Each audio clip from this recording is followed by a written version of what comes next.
Compreendamos a graça de Deus.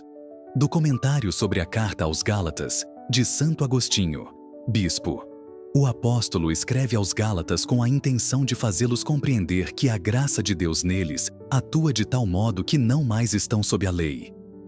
Ao ser proclamada a graça do Evangelho, não faltou quem dentre os judeus, mesmo se dizendo cristão, não tivesse entendido o imenso benefício da graça e teimasse em manter-se sob o jugo da lei que o Senhor Deus impusera não aos servidores da justiça, mas aos servidores do pecado.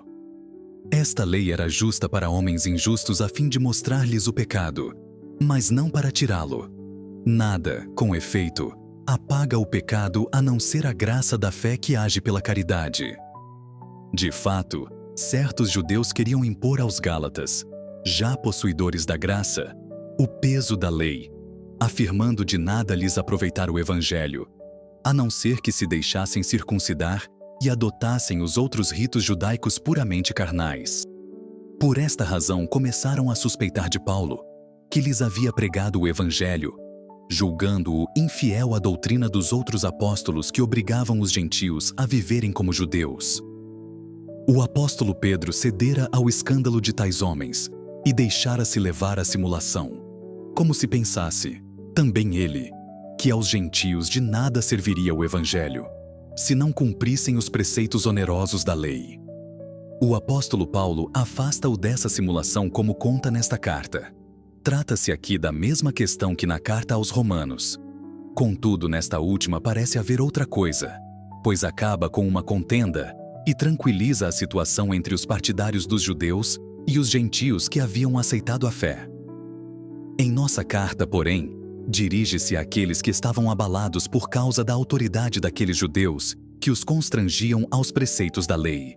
Já haviam começado a dar-lhes crédito, pensando que o apóstolo Paulo não lhes havia pregado toda a verdade por não querer deixá-los circuncidar-se. Por isso começa logo assim: espanto-me por terdes tão depressa passado daquele que vos chamou à glória de Cristo para um outro evangelho. Nesta introdução sugeriu em poucas palavras o ponto em questão, embora na própria saudação, quando diz ser apóstolo, não da parte dos homens nem por homem algum, expressão que não se encontra em nenhuma outra carta, mostre claramente serem esses tais conselheiros não da parte de Deus, mas dos homens, e ser injusto considerá-lo inferior aos outros apóstolos, quanto à autoridade do testemunho evangélico, já que sabia ser apóstolo não da parte de homens, nem por um homem, mas por Jesus Cristo e Deus Pai.